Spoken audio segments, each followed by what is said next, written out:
his room all his life. I don't know. I think he's actually been missing work a bit too lately. Well, that's the thing. Is how, you know, surely you'd be working all through the week and you'd do, but yeah, I don't know. Mm. We'll see how we go. Well, other than that, how's your week been? Or weeks? Busy, very busy, Timbo. We had ducks go out on Monday, and all sorts of contractors coming in, cleaning the sheds, and I'm fairly busy at the lab too. So that's been taking up a fair bit of my time. Right. So yeah, yeah. I've, I'm quite busy at work. I now look after. I got about 10 people underneath me to keep an eye, which is Yeah. and trying to run projects at the same time. So it's managing, and I don't mind it, but it's a fair bit of work. So I get pretty tired by the end of the day. But it's just trying to keep people on track and let them know how to do stuff, and field questions and make sure everyone's actually working, or at least know what they're doing. That does make sense, because a lot of the team's got a lot of learning to do, which is fine. I know that when I went in, but it'll get better over time. But it's just that time of getting everybody up to speed and getting systems up to speed. Yeah, it'll be fine. I'm just making sure we get good product going out the door. That's my main deal at the moment. So Alan says he's running. He'll be there soon. He's just running a bit late. I think he's shouldn't lying. he say? Shouldn't he be saying he'll be rolling a bit late? Yeah, I can't see Alan because I can't see Alan run. No, I'm the same. G'day guys, good to see you again. I know it's been a couple of weeks. We unfortunately don't have farmers with us tonight, but we'll see how we go when we get done. I do have a bit of. I had a Lindsay that was actually long enough to do Lindsay bingo, rather than all the shorts he's been doing. Okay. Which has been a bit weird on his part. I don't think we'll quite start with that just yet. We'll give Alan a chance to come in. Yeah. I'll queue it up, ready to go. I did find. When you spin a spinning top, you probably give it know connect. about this. I had heard about it, but I've never actually seen it done. Using a capacitor as a battery to run a motor back out again. If you charge up the capacitor and then have it come back. I'd seen this guy. To run what? A motor, electric motor. Oh yeah. So he was using. This guy used a very low friction motor he put together. Then he built up the same thing, and then stuck a capacitor on it, and then a little reed switch to manage the current. Yep. I'm skipping through it because it's 30 minutes. And then, so he pushes that against the... I think this is a bit... What's it say? Can I show it? Yeah. So charge it up first. And then it'll use the capacitor to run the motor. And he was trying to use that to see if he could make a vehicle. So I found that one quite interesting. Obviously very low powered stuff we're talking about here, but they were calling it near, not exactly near free energy, but obviously you're putting back the energy, you're making it last longer. You can see that, so he's able to make that spin for nearly 5 minutes, which wasn't too bad. Oh dear. Yeah. You can barely hear me. Barely hear What if I do this? Can you barely hear me now? Was it a drop bear or a polar bear? Anyway, so he made up this thing. It didn't work.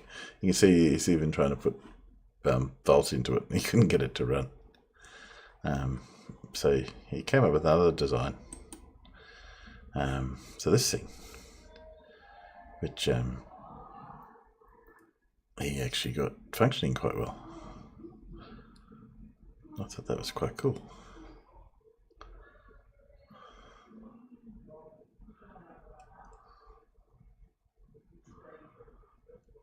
Although he said the hardest thing was winding up the copper on the because of he used the really fine copper. Thanks, Larry. Good. So I assume that's done pretty often, using capacitors like that.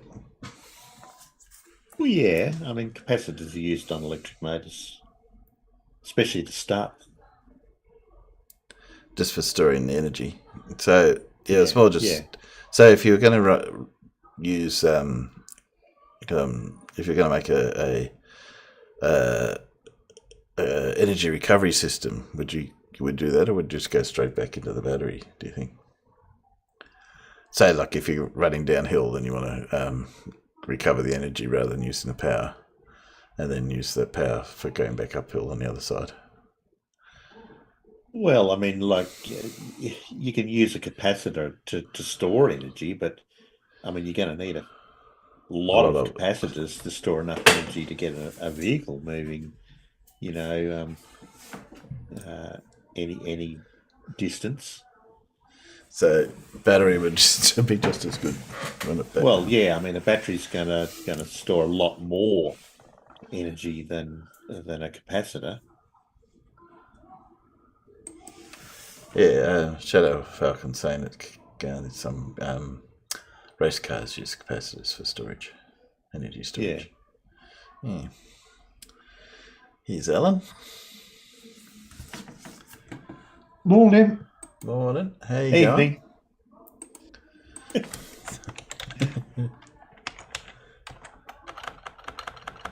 We're just saying you weren't running anywhere, Alan. You're telling us fibs.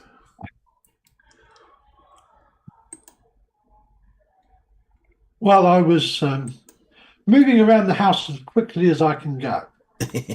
You're right. Yeah. I was just trying to find something I saw today that I thought Alan might have liked in his living room. Let's see if we can find it.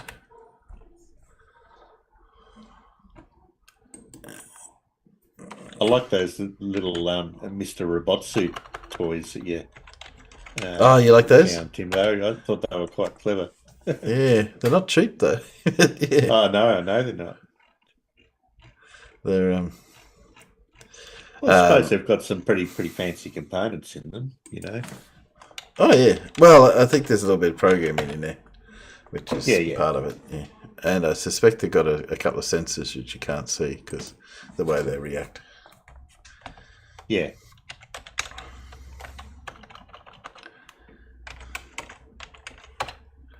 I can't find what I'm looking for. That's all right.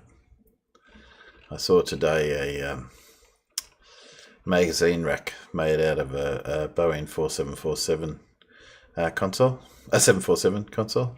And I was thinking, Alan would like that. It had all the controls and the throttle and everything operating. We've got an air show coming up here in a couple of weeks. So I'll make sure I go to that and get some good footage for Alan. You'll like that. I will indeed. Yeah. So you'll get an update on how the Avro Anson is coming along. I thought Ansons were a problem in Australia because they've got quite a lot of wood in their construction. They do, Alan. Yeah.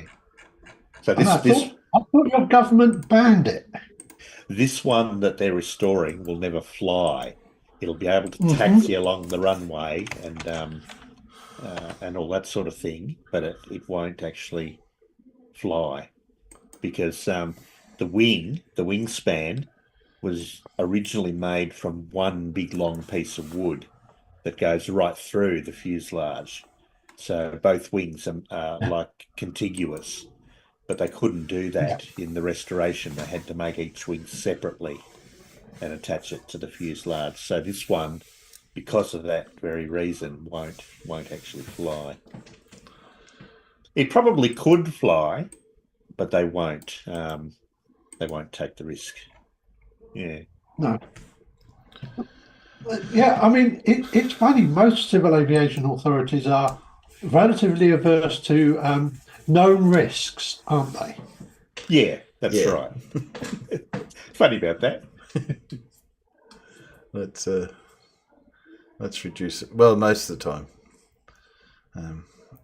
Boeing is not a good example at the moment with their plane that kept falling out of the sky. Yes. I thought only the door fell off last time. I mean, that's an improvement. Well, it is. Yes, it's better than the software telling it to things that shouldn't be telling it. Yeah. That's very funny, spooky. I do like that.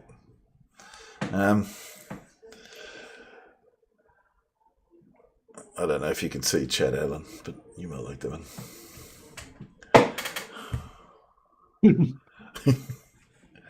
Yes, it wouldn't fly. Yeah. Unfortunately, the lure of tanks has taken farmers away from us today. I know, terrible, isn't it? Yeah. It's been an awful long time since I've been to that museum. All right, yeah. Like I think the last time I went to the museum, I was learning to drive. All right. Well, hopefully that was some time ago. That would have been like 1981, maybe 1981. Oh, so you were a late learner. 17. Yeah. You're not allowed to. You're not allowed to drive on the roads in the UK until you're 17. So Yeah. Oh, it's the same. I grew up on a farm, so obviously, I was like 9. Sorry, when I was learning to drive legally. Oh, legally, you're actually getting a license. Okay, that is a bit different. This is true. I had my first crash when I was 10. I nearly rolled my dad's Mark III Cortina at very nearly 100 miles an hour when I was 14. All right, no, it wasn't that bad. But I was on the main runway of a former RAF airbase, not on the public highway. Oh, okay, that's good. No, my first crash was on a wet day on the farm. I was in a mini moke, and it was like at 20 k's an hour. It was not overly vicious. I was put on the brakes, but the vehicle didn't stop because it was slippery. It just slid down and back one of the other trucks. My dad tells a story when he was young. He said he was annoying his mother, and his mother got fed up with him and said, "Go and get the truck from up the paddock," thinking that they would just walk up there but not be able to drive it. But the 3 of the kids did. One of them worked the clutch and the other one worked the accelerator, and the other one steered. And they got it going and heading towards the house, and they ended up driving past the outdoor dunny, which my grandpa was sitting in, and he fair shat himself. And went straight past that and into the water tank. Put a big hole in the water tank. They did get into a bit of trouble. I do think it's good if you have access to a farm. There's all sorts of things you can get up to when you're a kid. Yeah. I grew up on a farm too, Timbo, so yeah. Yeah. The things that you don't get to do when you're in town. Yeah, exactly. Yeah. You can get up to far more dangerous stuff on the farm. You can. We had a big 600-acre swamp on our farm, Timbo, and on the north side of it, there's big sand dunes. Yeah. and we used to mine the sand and sell it to the local cement company. Right. Yeah. But we found other uses for it too. Yeah. We went up and we actually dug a great big hole in the sand, and we made a big tunnel under it. A big underground cubby house, and you imagine how dangerous that was, right? Yeah. Well, Oh, not when dear. you're kids, it's not, but you realise later. Yeah. Yeah. My dad discovered it, and he was furious because, of course, he could have driven the tractor over it and fallen into it, and Yeah. all sorts of things. And we could have been in there, and it could have collapsed on us and killed us. And so he found a use for it. There was a dead cow up the paddock. He managed to bury the dead cow in our underground cubby. Dear, well, That stopped us from I was going. going to say, yeah, that'll keep you out. Yeah. Oh, dear. I think about 10 years ago, some kids dug a little cave into the side of a sand dune on a beach. Unfortunately, with very bad consequences for them when it all collapsed. Oh, dear. Yeah. Well, you see it on the beach, and when you're a kid, you don't think of it. Now you go past, you see these kids digging these big holes, and you realise that's actually not very safe, Particularly when you get people come up to next to the hole to look in to see how deep it is, and me sitting there saying, "Oh, line of inference, that edge is going to collapse. It's going to crush whoever's in the hole." So yeah, yes, things you learn. Sometimes it's better not to know these things. Yeah.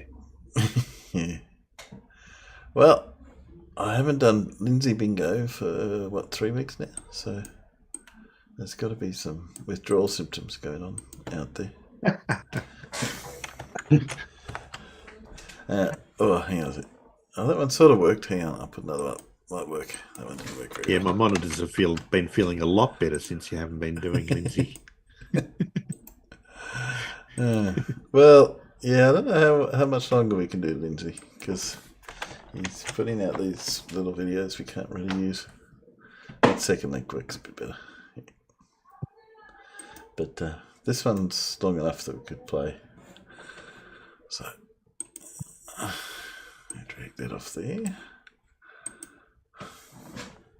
So, how do I go on my card? Let's have a look. Oh, I forgot.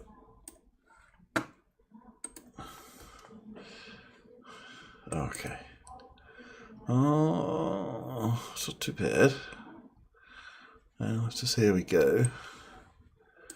It's entitled Quantum Entanglement, Your Science, LOL, Untangled by a Carpenter. Right. Let's just say he doesn't understand anything other than the words has entangled in it. Okay, we'll see how he goes though. Oh dear. Yeah, it'll be talk about a whole lot of threads getting tangled up, and that'll be it. Yeah. Do you want me to post to the chat? I'll post the link to the chat because you never know.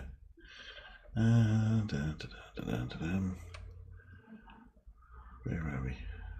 This new Zoom is a little bit different. Puts chat in a funny spot. And let's try that. There we go. I don't like how when you open the chat in Zoom now, it enlarges the window for you. Yeah. It does a few things. And then when you pop it out, it pops it out, reduces the size of the window again, but leaves the window moved like leftwards across the screen. Yeah. There's a few things it does.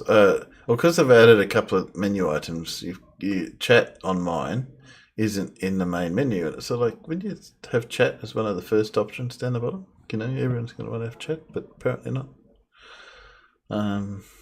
AI Companion sort of pushes it out, things that I don't actually use.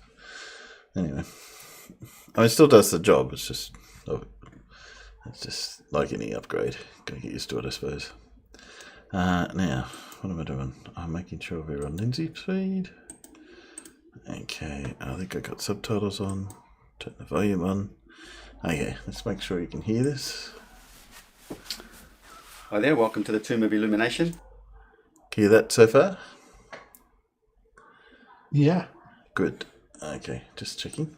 Sometimes it's a case of some can hear it, some cannot. Sorry, I'm just making a window a little bit smaller off screen. Okay, let's go. I've just scrubbed the board, so we've got a blank sheet here. So I can't refer to any of my previous videos. But if you're wanting to understand a lot more about our universe that's not told to you, you need to get onto my Patreon.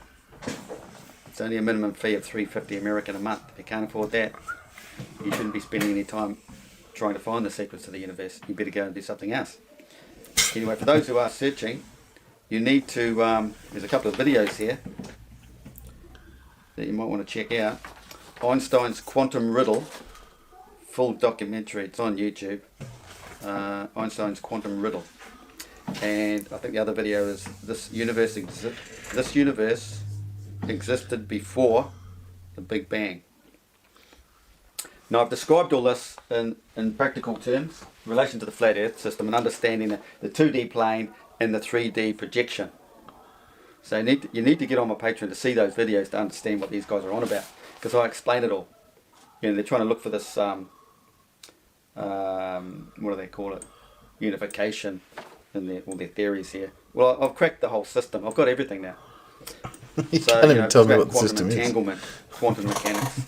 So we have their particles only take on physical properties as we observe them. Well, I've been saying this in my video because basically the electron is the visualized image, pretty much. Like we're in our arc of horizon, right, in this flat earth system. But it's so far, nothing else actually exists outside that realm. You can hear about it or whatever, but you don't actually see it until you move your arc of horizon into that realm, into that part of the overall collective conscious realm. Okay. So images we see, even the, like celestial bodies, they are basically it's sound, and our eyes have to we read the black hole frequencies, and that's what gives us the image. It's a focal point in that wave, the energy in that wave. Okay, because our universe is basically just a toroidal field, and that's a wave. That's the plowshare wave. Infinite, moving. You know, it's like producing the pictures and the holographic projection. The old time movies, you know, flick the pages a lot. You see the images. Same thing. That's where all that came from. We imitate creation, realise. 2, we have the action in one place has the instant reaction anywhere in the universe if there is no space between them. And there isn't, because you've got your 2D plane. There's no space between, because we're the 2D plane. That's the ecliptic plane, basically. Everything is in there, goes back to nothing, right? It's a flat plane. But it creates this, the magnetic field creates the holographic projection, which is down there. This is the 3D. This is the 2D plane. There's no space between them. Okay? So whatever's in here 3D plane if it's on 3D top of the cycle 3D paper. So there's your black hole centre, and then gurgler down the centre. There's vortex water, you could say. So that you consider that as a black hole all the way down. So everything's going around the black hole. See, the snake is winding around the black hole. But it's all up here in this flat 2D plane as a Fibonacci. And then it comes back down and around again to a cardanoid. But this is always moving. Oh, wow. Why is it always moving? Because the black He's hole... putting all the horizon of words in there this time. Yeah, some of the horizon of the He is black hole is the king. He's at the top of the castle. He's up here. He governs everything. So, and it's him catching up to everything. He catches up to everything in this ecliptic plane. Because he's the fastest. He's on the inside track. He's going to beat everything. So he catches up to everything and doesn't quite pass them. Doesn't quite lap them. So that short Did he fall say in the lap. Milky Way? Nah, don't think. Oh, did he? Did anyone catch Milky Way? I didn't hear Milky Way. I don't think I heard it. Nah, It sorry. makes this image move, drop back more. So next time it won't be there, it'll be there, extending out to there. This is how our whole realm moves. This is what they say, the moon moves backwards. The moon goes backwards, goes west, in the easterly track. But the sun hasn't quite caught up, so it'll drop back. Each month it'll drop back to the east. So will the stars. This is the precession. Right? Get it? 2D plane creating a 3D realm. So if you see this video, you can correlate it all to what I've described in simple, practical terms, okay? They just talking deceiving science jargon. They don't want you to connect. This is 2D hemisphere, 2 to 3. Talk about or jargon. You've got the like action in one place has an instant reaction anywhere in the universe. So you've got to consider the northern hemisphere is mirrored to the southern hemisphere. Well, system, isn't it? It's working together. They are the same stars. They're just inverted, back to front, inside out. That's why you can't correlate things. You can if you really want to. Bit of work involved. Because they don't fit. Science says makes no sense. Well, it makes sense if you come to my site and I can explain it all to you. I've got here. They need Professor Linz to explain it to them. That's my name, Lindsay. You're wondering. Spooky action at a distance. That's Einstein's. That is quantum riddle. Something to do with that. Spooky action at a distance. I'm glad you know it Single really well. unified theory of the universe. Just pretty much what I've created. It's all here. And then you just take their theories and add it to this. You've got the whole picture. So Einstein's theory of special and general theory of relativity perfectly described space-time and gravity. But if you watch the video, you'll understand what I'm talking about, and you can correlate it with what I've shown. They describe it in the largest scale of the universe, but quantum mechanics describes it in the tiniest scale. Okay, so our whole realm is like a magnified projection from an atom, and what's inside an atom. That's why the whole story starts with Atom and Eve. Atom and even split. This doesn't exactly show the even split, but it shows you the split where there's the male and the female, or the positive and the negative.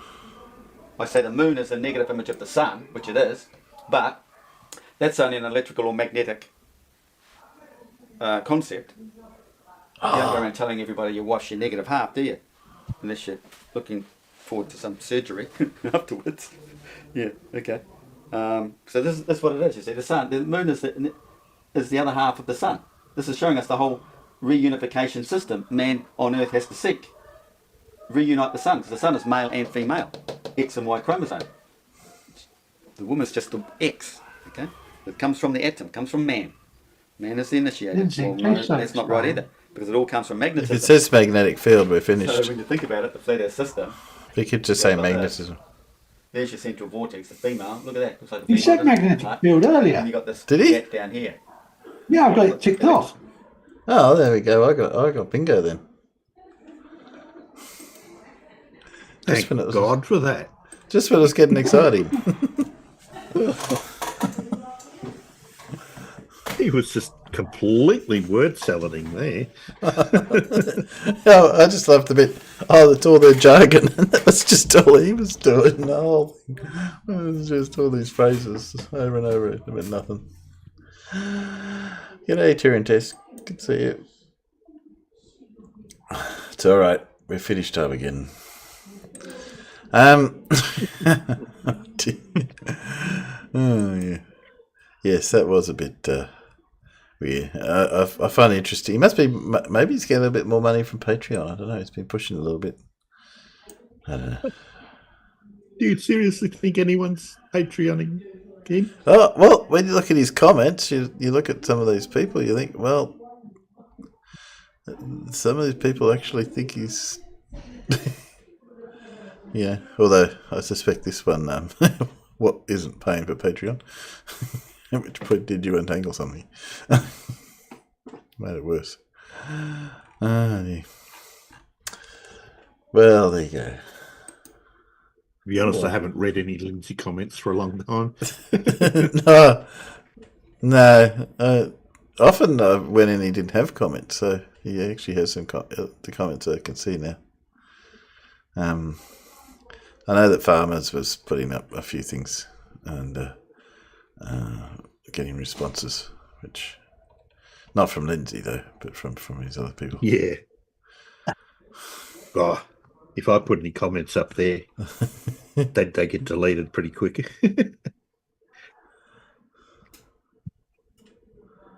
This one, count 3 per month. Do something else, says the clown. Yes, there are a few negative comments in there now. Notice that. Funny. Well, yes, it's reset. So, what's your next week like, Alan? Anything exciting? There's quiz night at the village hall tonight. All right. So I might go along to that. They got decent prizes? No, but I'm sure it'll be a fun night. Oh, that's it. I haven't been to trivia night for a long time. I used to quite enjoy that. Bugger. I just remembered I forgot something this morning. What's that? To a farmer's market, wasn't it? All right. You got food to eat for the next week? Yeah, I usually go to farmer's market so that I can eat the breakfast. Oh, okay. You missed out. Yeah. That was the one thing I liked about being in hospital with my son on Saturday. One of the cleaning staff, they'd come in and put a barbecue on. You actually got a decent feed for a change. It was quite nice. To be in hospital over the weekend, you got to actually have something nice to eat. But yeah, I understand that. Yeah. Well, why have I got a link here? This worries me. I got links to things and I haven't labelled what they are. I don't know. It's a flashback. I remember this guy. Yeah, so I'll just turn it down a little bit.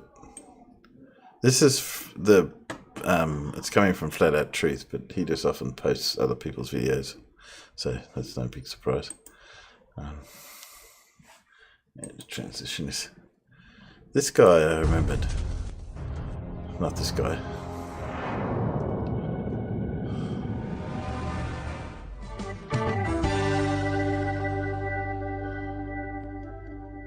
Wake up! Can y'all say wake up again? Let him. Thank you for tuning in to TruthSetFreeTV.com. Check out our website at TruthSetFreeTV.com. So anyway, I saw this video here by Terry R. Ecker. I think it's E-L. No, it's E-I-C-H-E-R. And this video got quite a few views because of its uniqueness. This gentleman did a very good job of, producing a very simple description of the firmament. Now, we have heard, and it's been long said, that... So, do you think he did a good job? I don't think so. According to the Bible, and, the Bible does say it, that the stars are in the firmament, and then also the moon and the sun. Yeah. So, this is his video. Do you remember this one? I'm going to show you with a bowl of water and the sunlight how the stars and planets reflect through the firmament. Oh look, it's an out of focus star. That's the firmament. This was before they said it was a star. This was when it was the firmament.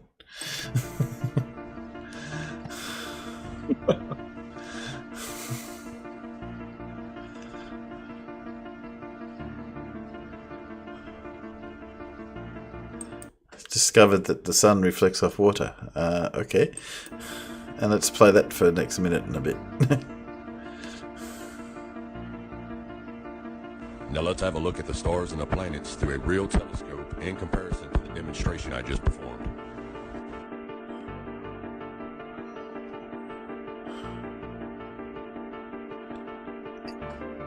Would really help if you focused it, wouldn't it? You know what?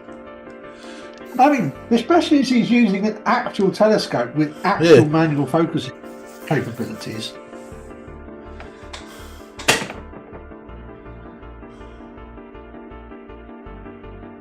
He could focus it so much easier.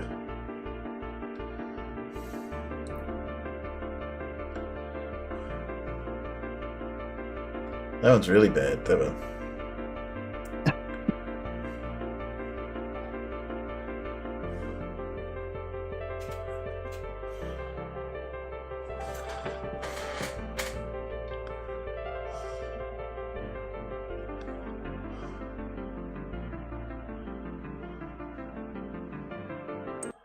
So, do you remember those videos? I remember seeing that. I probably saw it as a kid too, so. That's also got some really, really bad Like Bobby fringing says, on it, hasn't it? stars are fixed in Yeah. the firmament. So there you have seen it. Simple proof that the stars and the planets are nothing more than the sun reflecting through the glass firmament of the waters above. Thanks for watching.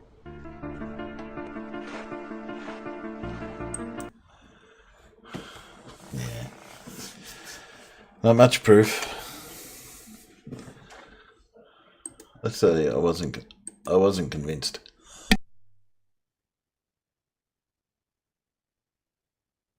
Excuse me. So, have you done much flat Earth research this week, Alan? I have done no flat Earth research this week. I did go out on Monday and take some nice photographs because spring is finally arriving and it's kind of warm enough to go out without feeling unpleasant. I was thinking we should make Paul give us a rendition on his theremin. No, not yet. Oh dear. Well, you've had what, three weeks? I would get a better tune out of squeezing the cat. Well, we might not know the difference, so you can do that if it's going to be working. Oh, no, don't do that to the cat. No, let's not do that. Yes, we will get one out. But you have been enjoying your cat. You're still only on the camera for your telescope, but you. No, it's on back order. Who knows how long it'll take to come. So as soon as that comes, I'll be focusing on that. Well, focusing on other things in the sky, millions of miles away. But Paul, I bet you've got a backlight mask so that you can actually get the thing in focus, haven't you? Yeah. I've actually collimated it all, and I cleaned the corrector plate on the front of it the other day, and man, that was dirty. The secondary mirror was pretty dirty too, so I very, very carefully cleaned that. Yeah. That's all aligned and clean and working good now. Yeah, you need to be very, very careful cleaning front silvered mirrors, don't you? Mm-hmm.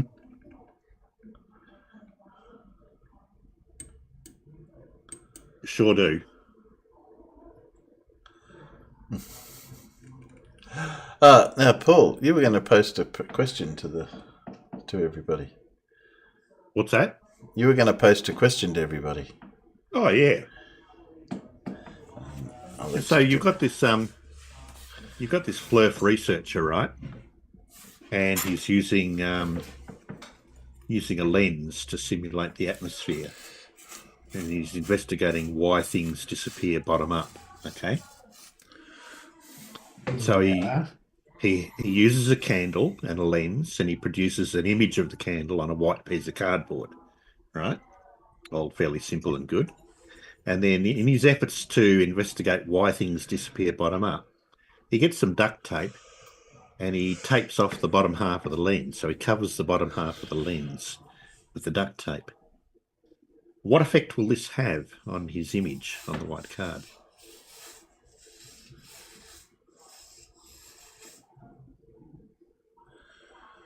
It'll make it dark. Will it place a shadow across it, but will the image still be inverted on the?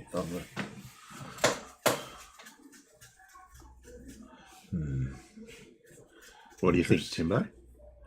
Well, I'm just working. So in theory, as the light travels through the lens, right, it inverts itself. Usually, depending where the focus is.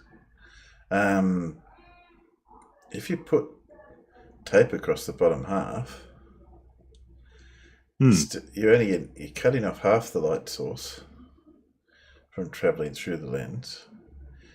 In theory, you should still get a shadow through it, but you should see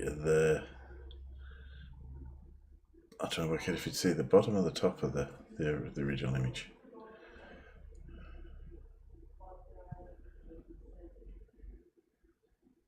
You should see the top inverted. Is that right? I think. What do you think, Alan?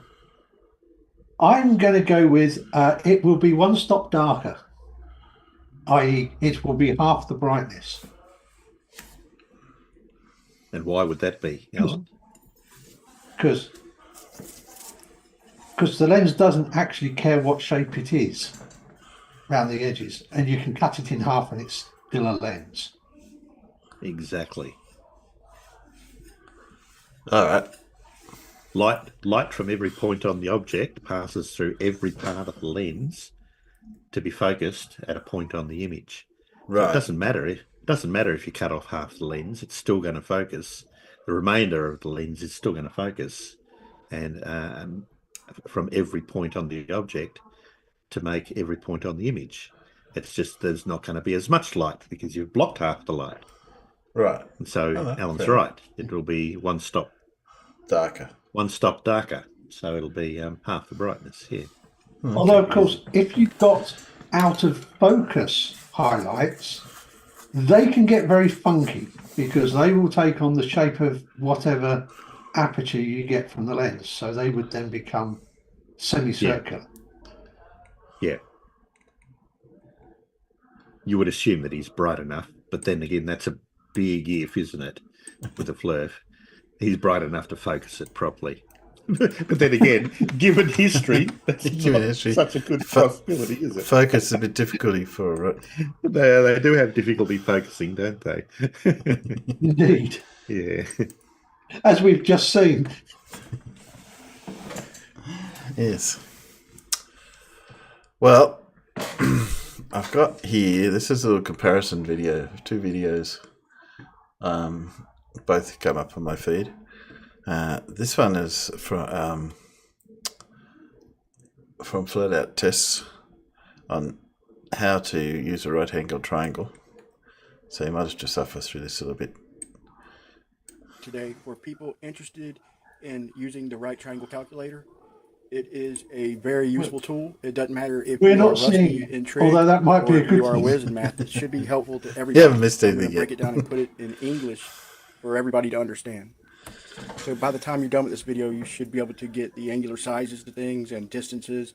And believe it or not, it will help teach you and give you an understanding of trigonometry. It's all based on a right triangle, or a triangle with a 90-degree angle in it. So if you have the distance of one of the sides and one additional angle, you can fill in the gaps and get the distances of the other two sides and the other angle. Just think about this for a second. If you know the three angles in the triangle add up to 180, and you know that one of them is 90, then that means the other two have to add up to 90. So if you have the one given angle of 45, you automatically know the other angle is going to be 45. And that's just like some of the basic principles on how this works. But let's just get into it. Here's what it looks like. You have sides A, B, and C, and then your two angles are squiggly A and squiggly B. I blocked out the rest because we don't need it for what we need. So it all starts right there at squiggly A. That's your observer angle, or your sine. Okay, and then you got squiggly B, which is your cosine, which is 90 minus sine. Okay, now you got side A. That's the box that corresponds to it. You got side B, and then you got side C. So whichever information you have is what you type in there. You need one side and one additional angle. So it all starts down at the observer angle. So I'll put a little face down there for you to see. So once again, squiggly A is your sine, or your observer angle. Squiggly B is your cosine, or 90 minus sine. So if you have your observer angle, you type it in the corresponding box. So that's side A, which is your height, and B is your baseline, and the hypotenuse, which you rarely ever use. I failed to mention earlier, but if you have two lengths, you can also fill in the gaps. So in this example, I've got 24 for the height. And Yeah. Rarely use hypotenuse, by the way, Paul. It's just, we may as well just not have that in maths anymore. I know. The other one that get me is how the cosine and sine, because that's he doesn't quite comprehend what they are. But that's okay. I know. 450 And for I the swear, baseline. next time I read out a formula to any students, I'm going to call them squiggly A and squiggly B. Oh, that's good. Yeah. The one important factor is you've got to use the same units. You can't use miles for the height and then feet for the baseline. So if you're going to use miles, you got to convert the feet to miles or vice versa. So that's very important. And I apologize if I'm going too fast for some people. If you need to, just rewind and familiarize yourself with some of this stuff. But let me give you some examples of what you can derive. Going too fast for people. So here I am. I'm the Yes. observer. Let's say I want to know the height of a building or a tower. I know the distance. Okay, now I measure the angle, and I put them in. It'll give me the height, and it'll give me the rest of the information. Or if you want to know the distance, and you know the height to it, and you know the angle. So it's a very, very useful tool. Another example, if you want to know the height of a helicopter or an airplane from the ground, and you know the distance, and you measure the angle. Or if you want to know the distance, and you know the height, and you measure the angle. So there's a lot this tool can do. One thing you cannot do with this tool is get Can I just say the something? size to the heavenly. If you know the distance to the aircraft, you're going to know what its height is because you're getting all that off ADSB. Yeah, no, it's okay. I think it's funny how he's just saying this, but I know what he's trying to say, but people aren't really going to follow. Distance to the, what does he mean, B or does he mean C? It's not really explaining it, but okay. This is the bit we go on to. Bodies. You have to know the distance or you have to know the size.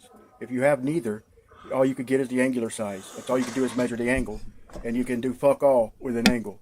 You need more information. Basic. Oh dear. Yeah. So hopefully we're familiar with all that. So now let's type in. Let's do some calculations. Oh, I know she skipped through the bit with the sun very quick. So we know the baseline distance or the adjacent is 5,280. It's 1 mile. So we put in 5,280 for the baseline distance. And for side A, we know the height is 100 feet. We hit calculate, and now we get the rest of the information right there. Now it gives us the hypotenuse, and now we know the angle. The angle is 1.085 degrees. Or if we had the angle of 1.05, we could. It would be fun to see if he uses h equals the hypotenuse in that result. Got the height if we knew the baseline. Here's another example. If we have the angle to something, we measure the angle, and it's 10 degrees. And we also know the height to something. So we know it's 100 feet tall, and with a 10-degree angle, we know that it's 567 feet away. And we know the hypotenuse is 575. So very, very useful. One more example. We want to get the height of something that's 15 miles away. So we go to the calculator, we multiply 15 times 5,280, and we get 79,200 feet. Okay, then we measure the angle to it, and we measure a 1-degree angle. So it's real close to the horizon, and it's 15 miles away. So it'll give you the height. So now we know the height to it is 1,382 feet and some change. So once again, a very useful tool, especially in the topic of the shape of the Earth and for all the debates. It's actually pretty fun once you get familiar with it. But I appreciate you watching. Thank you. So I thought as a comparison, I'll play another video that comes up in my feed. So if you've never solved the 1x1 variation of the Rubik's Cube before, then it may seem impossibly hard. But today I'll be teaching you a method that I used to teach many people who believed they would never be able to solve this. It's commonly believed that you can solve a cube one side at a time, but that's not actually what we're going to do. Instead, we'll move up one layer at a time. The first step is to make the bottom layer. Now, if you're color neutral, that means you can start on any color. So if green's already at the bottom, then that's great, and I'll just start with this. But if you're just starting out, just to make it consistent, it's easier to learn on the same color. So we're gonna go with white as the first layer color, and we want white to go onto the bottom. If white is on the top, what you can do is just turn the cube over and have it at the bottom, and that's actually okay. But if white is on the sides, then you actually can't just do that rotation because you'll run into parity, and the rest of the cube will be unsolvable. So instead, we'll be using a simple algorithm to help get white onto the bottom. The notation can look a little scary, but it's pretty simple. R means to turn the right side, and U means to turn the up or top side. So we start with R, which means turn this side clockwise as if you were facing it, like that. And then U means to turn the top clockwise, so if you faced it clockwise would be like this. And then the apostrophe or prime means counterclockwise. So R prime is to turn this side counterclockwise, and then U prime is like this. You just want to repeat that once or twice until white is on the bottom. However, if the white started at the back or on the left, then you just want to do a 180-degree turn to get it to either the front or the right. And then you can just repeat until it goes to the bottom. And that's actually the only algorithm we'll be using, so you probably want to use some good finger tricks for it as well. For turning the right side, you can use your wrist, but using your wrist for the top is not very fast. So it can be easier to do it like this. Right side with your wrist, and then turn the top with your index finger. and then down and the top with your other index finger. So you can just practice this a bit until you're faster at it, and that'll make the rest of it a lot easier and you won't have to think as much. This method is actually really similar to the 3x3 beginner method. So once you get white onto the bottom, we've actually finished the white layer. What we normally do next is move on to the second layer, but since it's a 1x1, obviously there is no second layer. So what we can do is then move straight to the last layer. In this case, the last layer color is yellow, and normally there are a lot of steps here, but since it's a 1x1, it's actually a lot simpler. There are no edge pieces, and the corner piece is already in the correct spot, obviously because there's only one spot. So we can just skip straight to the last step, where we turn the cube upside down and try to get yellow onto the bottom. Now, very often yellow will already be at the bottom, but if it is not, then you can just repeat that algorithm from the start to try and get yellow onto the bottom. So here I'll do it once. And then here it is on the side, so I'll have to do it again. And there it is at the bottom, and you can see now the 1x1 is solved. Let's be honest, we all know the classic 3x3 Rubik's Cube is a lot more impressive. I also have a tutorial for that, but it takes a lot more practice and advanced techniques to become very good at it. However, the 1x1 can be a good entry point to speed cubing because it's much simpler to learn. So if you followed along and successfully made it to the end, then congrats on solving your first 1x1 cube. But if anything along the way was unclear and you couldn't make it to the end, then you're stupid. I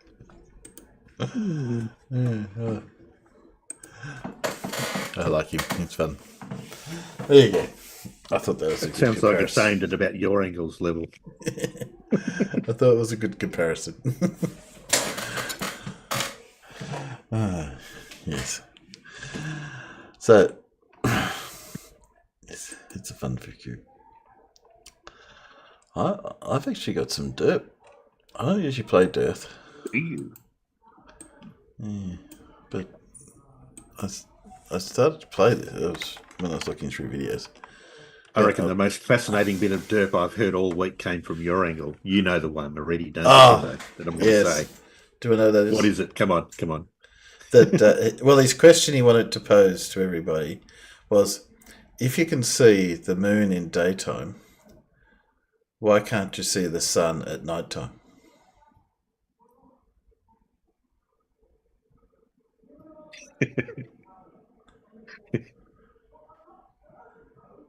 I see. I'm Alan's completely stunned by that one. I'm just thinking, I'm going to need face desk protection here, aren't I? It's gone beyond face palm protection. It's got to the face desk protection. Yeah. It was, yes, it was just sort of, even posing that question, how could you even think to ask that question? Of course, actually, we need to reverse that question and ask it of the flirts. If the Earth is flat, how come we can't see the sun at night? Well, that's one question, but I thought it was so silly because even if you're a flat earther, you still don't see the sun in their nighttime. It's just no shape of the Earth would just see the sun. That's just the definition of night. It's the lack of the sun. Oh, yeah. It was. Then he went into all sorts of arguments and semantics, and yeah, but that's just your angle. If anyone who's listened to your angle, would know what it's like. Mr. Mumbles. Mr. Mumbles, yes. Then he'll say something silly along the lines when you're trying to have the discussion, and then you'll get distracted talking about whether someone was saying, because he brought this that came up, that someone mispronounced was it dilemma or something like those words, and two completely opposite words, and your angle heard them and said, oh yeah, they're the same words, which is the sort of thing he does, and then you get distracted and talk about something along those lines for a while. Yes. Because what was the other one? Oh yes, it was plasma. Because remember, he says we're made up of plasma. Oh, he says, yeah, because he says everything's made up of plasma, I said, no, everything's not made of plasma. It's there, you know. Is it? Yeah. He says, your blood's got plasma in it, right? So it's made up of plasma. So everything exists in the full state of matter. Well, we said everything is... No, but we said... So everything's made up of blood, is it? Because he seemed to have thought that the plasma, as in the state of matter, plus and the plasma that you find in blood, was the same plasma. Ah. You mean the usual Bevite inability to realise that words have multiple meanings depending on context. Yeah. And he did come up with a concept that no other flat earther I've heard say either. He did use the words cold heat. Cold heat. Yeah, he was talking about moonlight being able to cool stuff, and he used the terminology cold heat as opposed to hot heat. You know. Oh. Yeah. He's interesting. At least he's not malicious, but he's no. He does say some silly things. Okay, the question is asked. Oh, here we go. Now, I don't know. Obviously, I don't usually like to listen to David Weiss, and these things are so silly, but I just thought I'd play this one.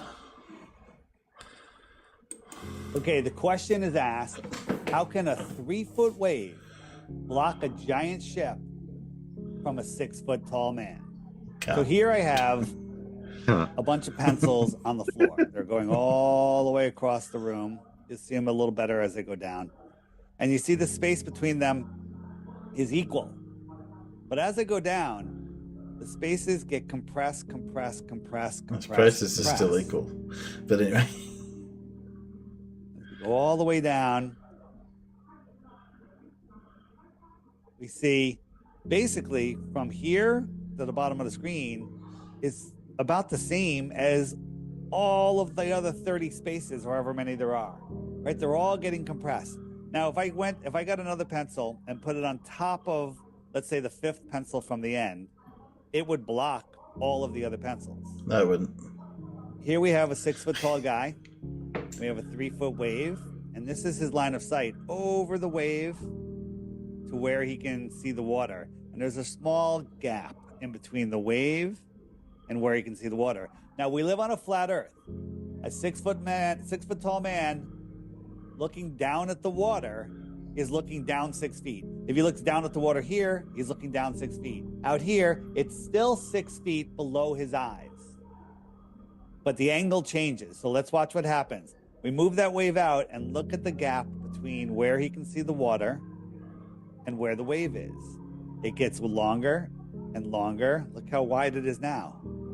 And it's really wide. He's still looking down. Now, this was an orthographic view. Nobody sees sideways, but this is what's going on. But this is how we really see.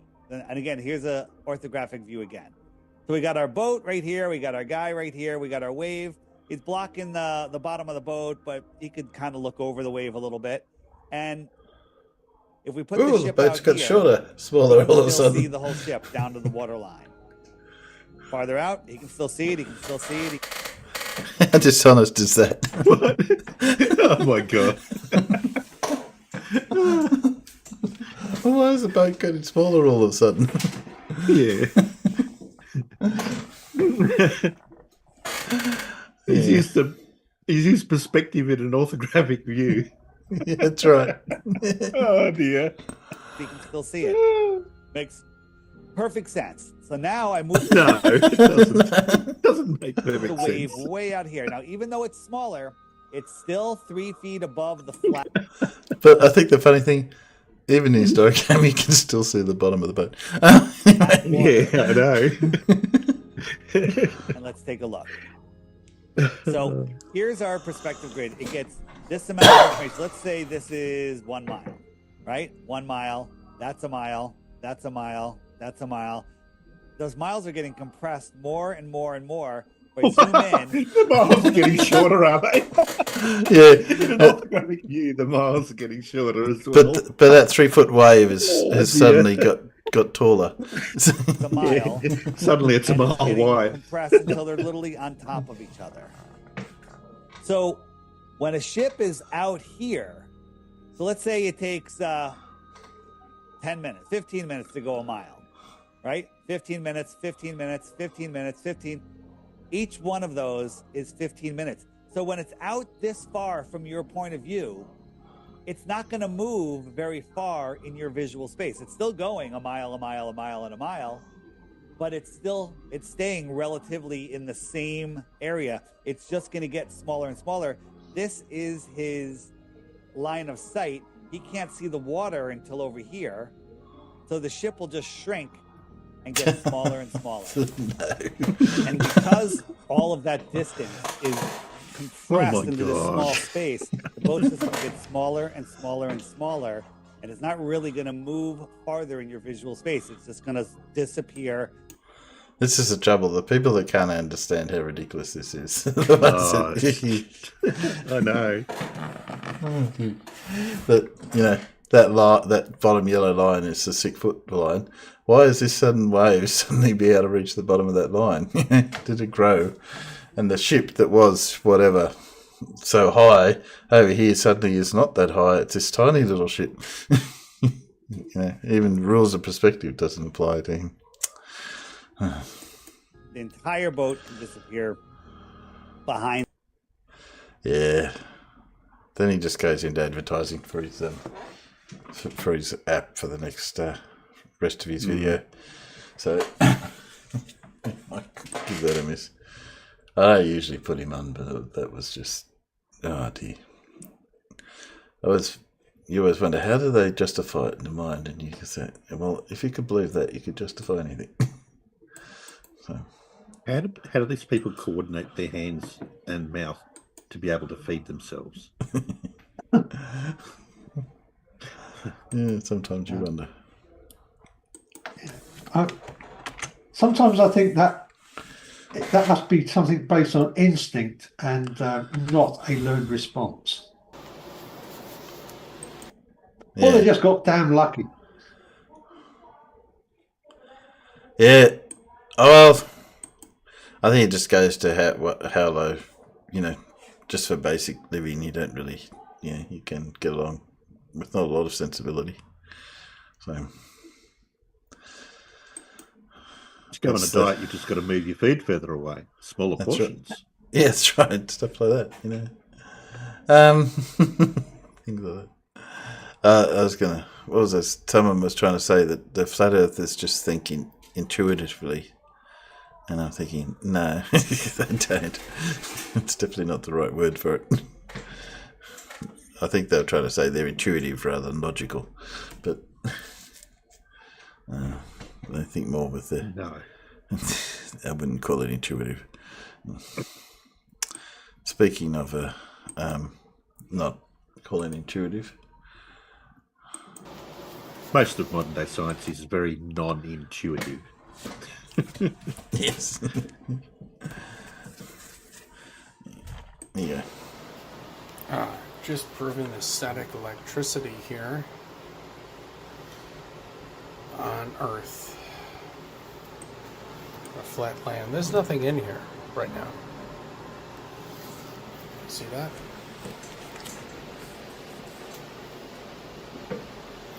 The only way static electricity could exist is on a flat, stationary Earth.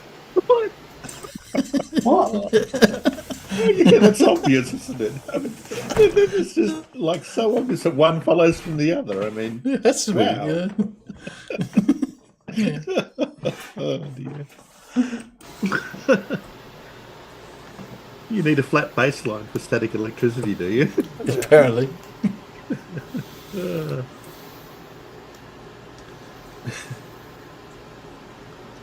He's fascinated by it. Ow!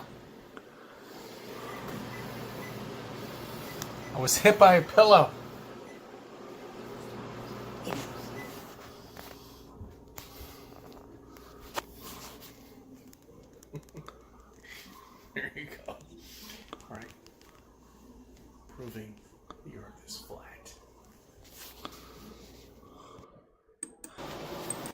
There you go. So he doesn't offer up any explanation for why it needs to be flat to have static electricity. No, that's... He just says, yeah. Well, yeah. It doesn't even show any indication he understands how static electricity works. But, you know, that's it. There you go.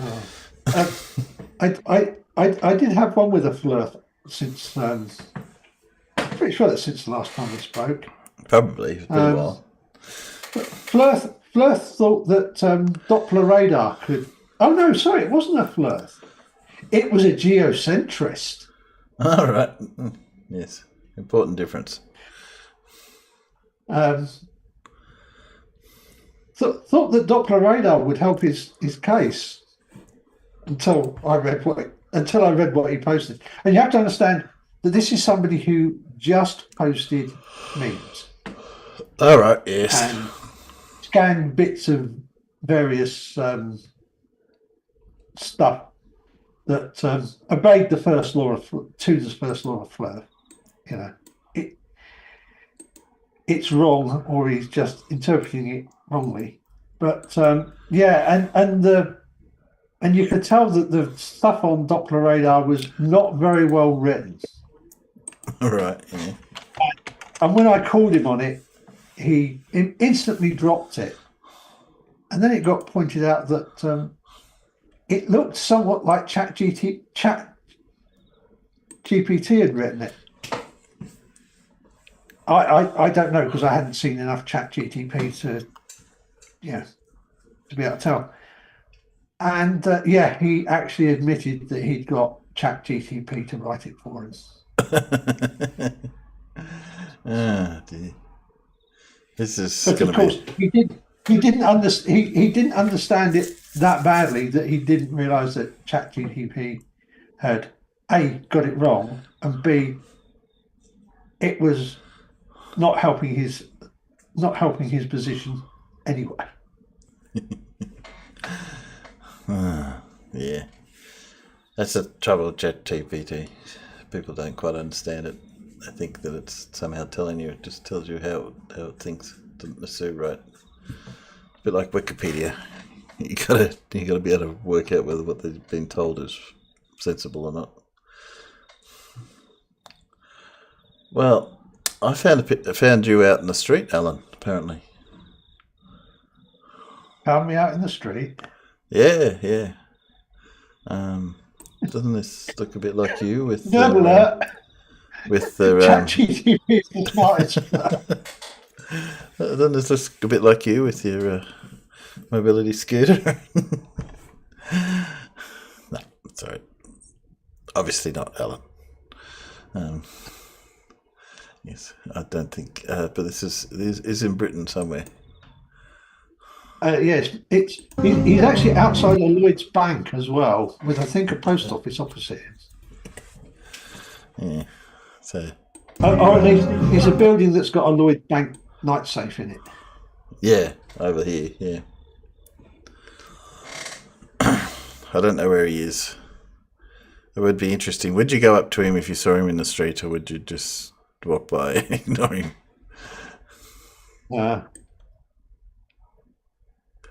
My electric wheelchair might have a failure and run into his mobility scooter.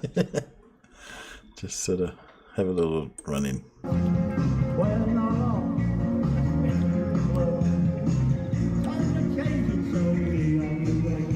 Oh, he's drawing a big crowd.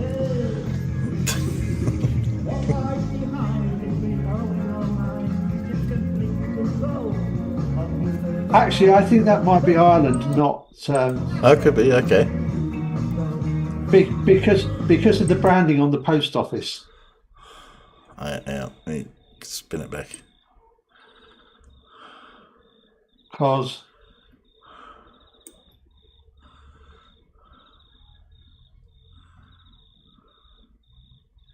post office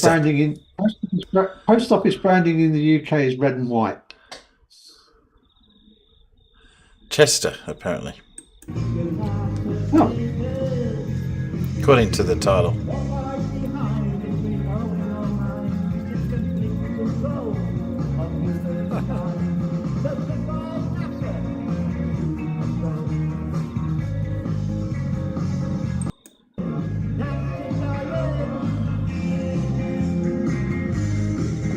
people. Sorry, I was just noticing there's people looking the other way as they go past him.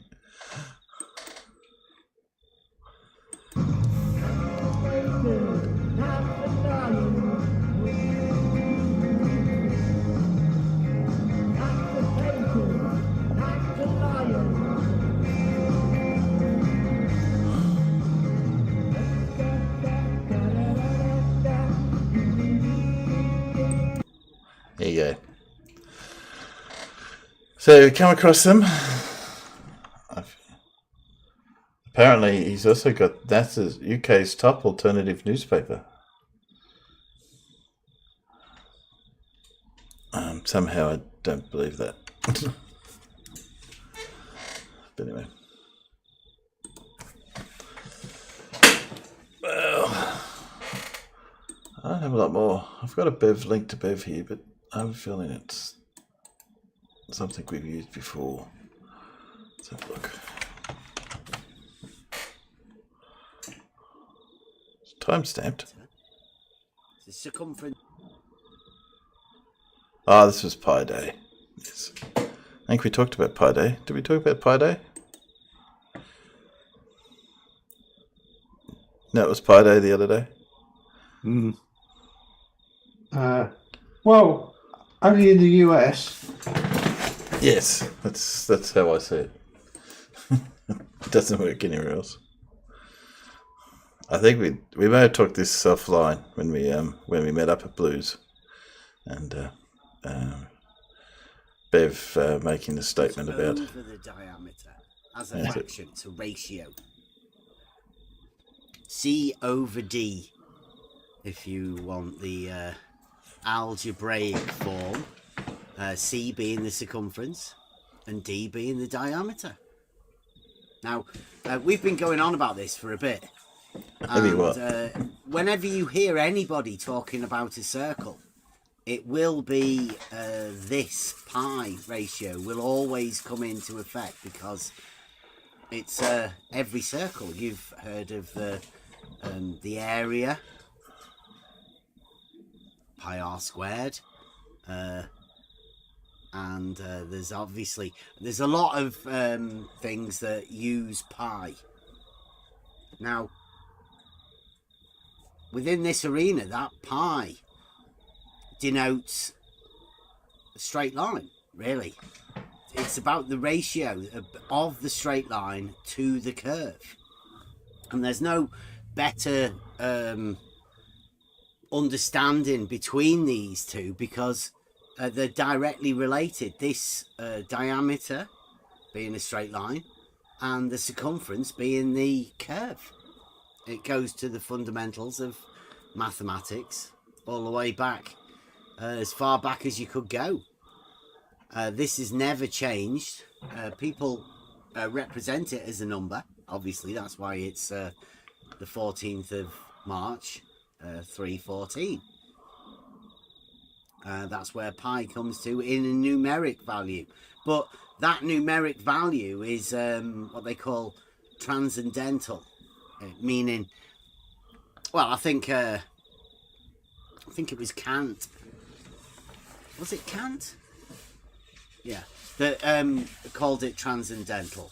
And the way, I think the reason he did that was because it sort of exists in a different place, because the number, they can't find the end of the number. It seems to go on forever with no reoccurring patterns. It's not the same as like a third with 0.33333 recurring. Pi doesn't have that sort of repeat value. At least they've never found it anyway in the amount of digits they've gone to. It keeps going. But within this arena, I don't think anybody else does the geometry, and it being pi, that's sort of our job. We do the geometry and the logic. Now, it may not seem a lot, but within this understanding of proofs and how you gain proofs, pi has a direct correlation between how you prove mathematics and prove things. So it's required that you need a circle. Circle needs to be on a plane, and that plane, obviously, because the diameter has to be straight, then the circle has to lie on the plane, and the relationship of the diameter to the circumference is on a plane. So the very reasoning behind pi lets you know that you are dealing with a Euclidean understanding. Now that Euclidean understanding of straight is something that you can use within proofs, within mathematics. There you go. So it says Professor Bev. Yeah. I wish we could see the very bottom of that. I assume it's his. It's just his Patreon player. Yeah. Because I see a concerning name along the bottom there. Oh, do you? His Patreon. Yeah. Who did you see? Because it's just repeating itself. There's Flatside, Gary Obanga. And in the second row. Yeah. I'm sure I saw Mr. 42. Did you? Yeah. There he is. So he is. Yeah. You guys can't quite see that. There's it. I'll fix it so you can see that.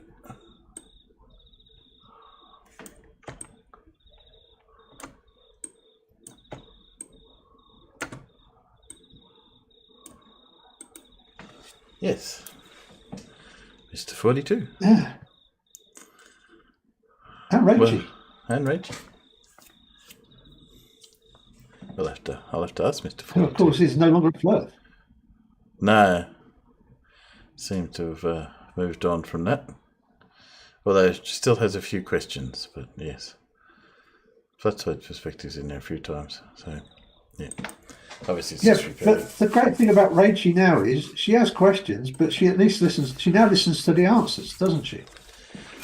Yes, she's paying more attention, I think, is the main thing, and sort of getting an understanding of how that you just can't accept that someone says this is the way it is and move on. You've got to have a reasonable answer. So, yes, I give her that credit. Yes, the ratio is on a plane, nerd alert. You remember that when you did maths, that you cannot do a circle unless it's on a plane. It has to be on a plane. So the diameter has to be on the plane, otherwise it doesn't all work. Apparently. That's just so he doesn't have to deal with spherical pi. That's right. Yes, I know.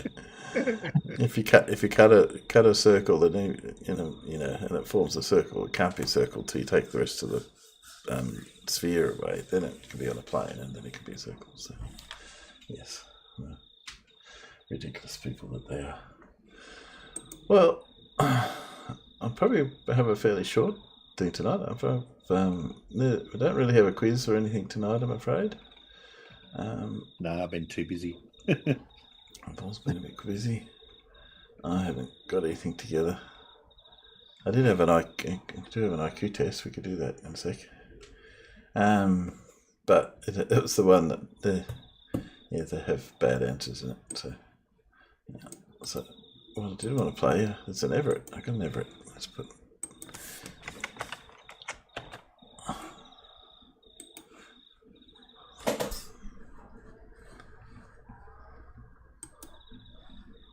Go on. Epic. So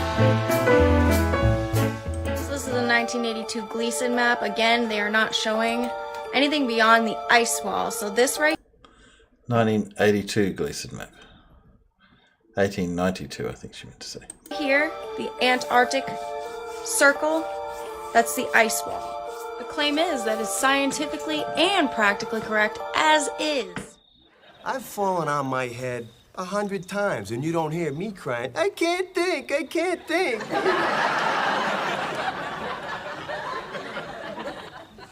What were we talking about? So the narrative that they tell you is that the flat map is the flattened version of the globe, when actually the globe is a rounded version of the real map. Right. Okay.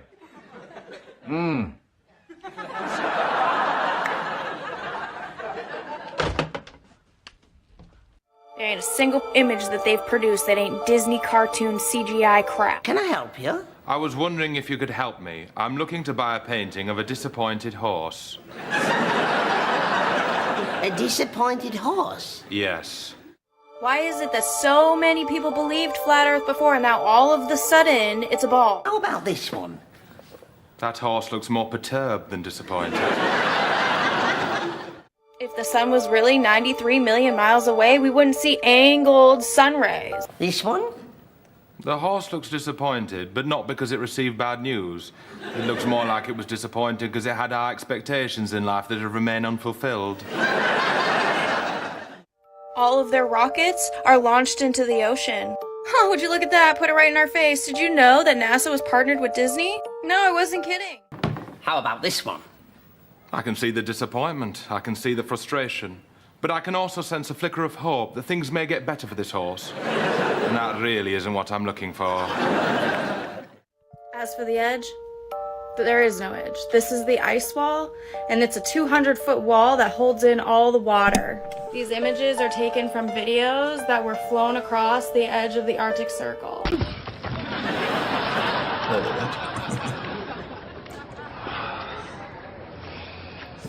Oh, thank you, Ep.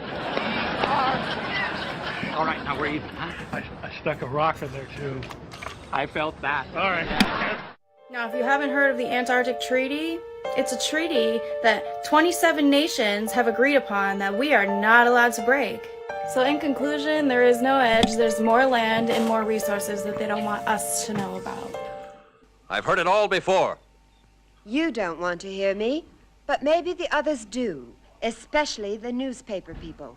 See, this is why we get laughed at, because they throw out trash models like this and like, oh, look at that, that's how it would work. That's not even our model. You know those people? You know they're mentally disturbed. They should be sent to Australia. See, this is the problem. The heliocentric model is centered around Helios, the false god, the sun god. Telegram. Oh, telegram, just a moment.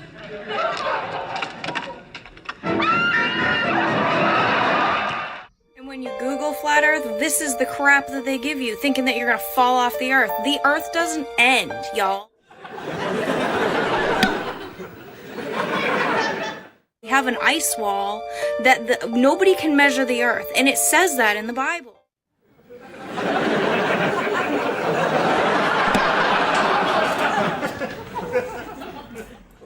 NASA is the single biggest buyer of helium. Now they're going to tell you it's for rockets, but I'm going to tell you what it really is. It's all their satellites being held up by helium balloons that are being crashed down all over the world. Candygram. Candygram my foot. You get out of here before I call the police. You're the shark and you know it. Wait, I'm only a dolphin, ma'am. A dolphin? Well, okay.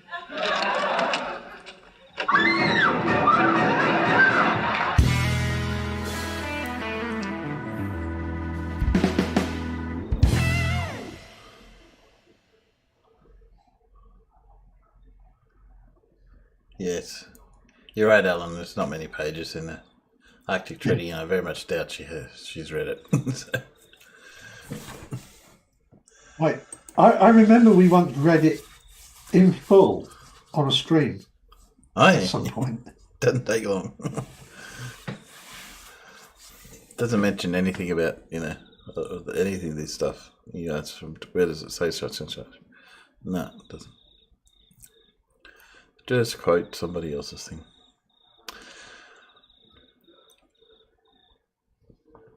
Well, I don't have much more to bring. I haven't really been looking at much other people. Sort of got a bit quiet.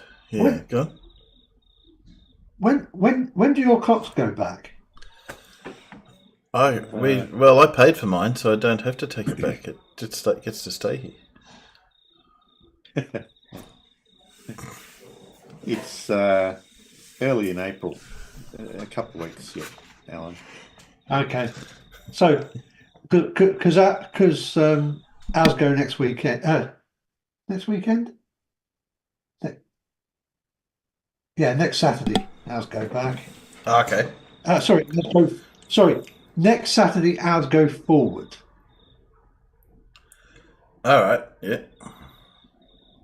But I was just double checking because obviously once summer comes round, you'll be on 2 hours later for us guys up here in the Northern Hemisphere. Yes. But your summer comes round, you mean? Yeah. Yeah, when our summer comes around. Yeah. Yeah. So, we'll do the usual. We'll sort that Well, out. yeah, and you go back to standard time. Yes, that's right. Unless you're Queensland, of course.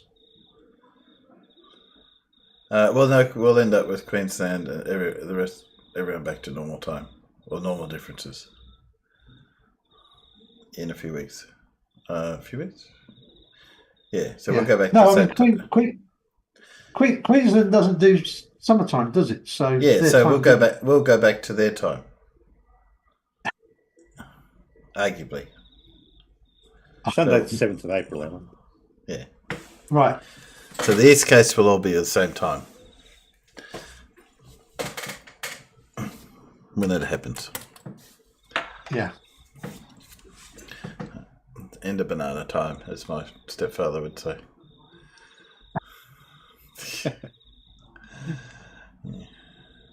I'm looking forward to the end of it because it's still dark when I have to start work. Yeah, understandable. I'm sort of getting out of work. It's almost still light, but yeah, once we go back, I come out of work and it's really dark. But yeah, it is what it is. Doesn't really affect me that much. I don't have to get up when the sun comes up. Although you do always have that time of adjusting, because you get used to the light coming up at a certain time, and it I tend to wake up when the light is at a particular brightness, so it does take a little while getting used to again. Yeah, well, I have my roller shutters synced to sunrise, so it doesn't matter whether it's what time? Daylight savings time or night. They open and close according to the sun. So I was just thinking about your work and your work with lasers, and I think you should hire your angle because he was explaining how. Oh yeah, he was talking about lasers the other day, and he got that completely wrong as well. Because lasers just concentrated light, right? Apparently. Just concentrated light, he called it. Yeah. No. That when you get a magnifying glass and you focus the light to make it something hot, that's a laser. Yeah. So. Oh dear. Just focused light. No. Yeah. So I said she could get him in to assist you since he knows so much about lasers. Oh, man. Yeah. Northern Hemisphere delivers, yes. We will still survive, even though they move the clocks around. Well, with the time on the clocks around, the clocks tend to stay in the same spot, otherwise you can't find them. Which is...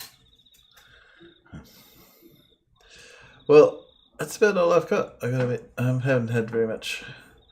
Things have been very quiet. And we'll go from there. I might call it a night, guys. I know that's very early. That's fine. But I think we might not draw it out. I will set up again for next time. I promise I'll have a quiz for next week. So yeah. I'm going to see what I've got a couple of things in mind I might try and to put together for next week. It's just unfortunately finding interesting fluff things is becoming harder, so I'm going to have to look for some other source. Well, otherwise we'll just go back over old ground. I'm sure we'll have some interesting tank photos to look at next week. Yes, we'll get some tank photos. We should make Paul rehearse a piece, and he has to play something on the theremin next week. Yeah, okay. Yeah, I think you've got to. I think you've paid for the device now. You've got to show that it's useful. You got to show that it's not just sitting there. I've been spending more time on the Behringer synth than the theremin. Oh well, if you want to do some on a synth, you can. But somehow I think you probably know how to play the synth pretty well. Yeah. But yeah, we'll put you to the challenge. Yeah. We'll get you to play the minute waltz in 30 seconds since you've got a mini theremin. In 30 seconds. We've got a minute. You got a mini theremin, so you should be able to do it half the time, right? Yeah, just wait goddamn half a minute.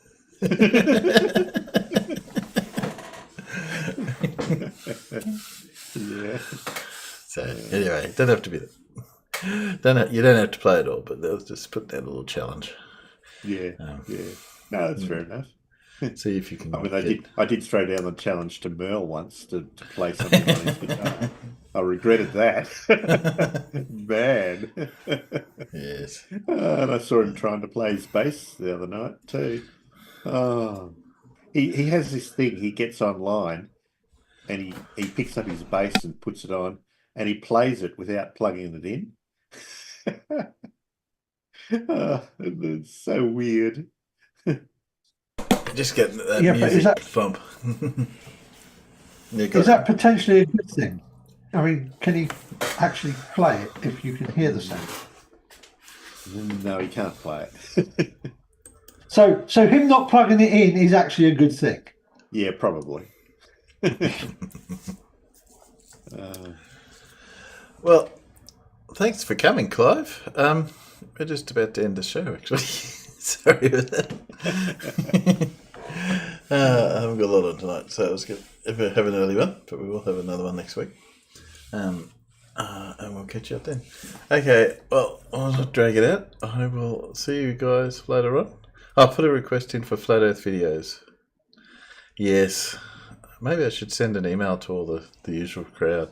But somehow it'll just be the same stuff. We'll see what I can find. It's just trying to find ones that are just not the same repeat, or, there's a lot of biblical ones out there, and it's just things that are worth watching. It's getting less and less. But, we'll do what we can. Okay, guys, say goodnight, and we'll end the stream.